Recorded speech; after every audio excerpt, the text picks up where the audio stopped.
Bernard Wanume Kibedi ye yakubiddwa amasannyalaze olunaku lw'eggulo bwe yabadde agezaako okubaako by'atereeza ku muti waggulu gye yalinnye.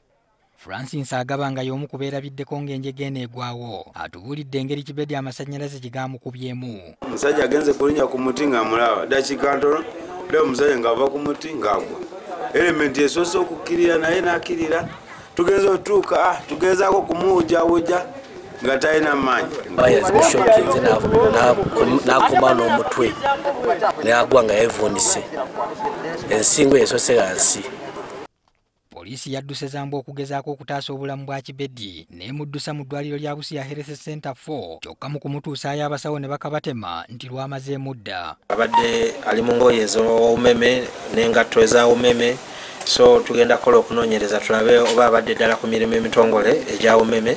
Tusobola kukola amasannyalaze tuyambadde kya bintu byago. Ekisooka bakozesa abakugu baago agabadde akola amasannyalaze, gloves zirimu ebituli ate si wa amasannyalaze kamyufu. Ku ddwaliro lya Busia Health Center 4 abasawo baakwekebejja omubiri gw'omugenzi okukakasiza ddala ekyamusse.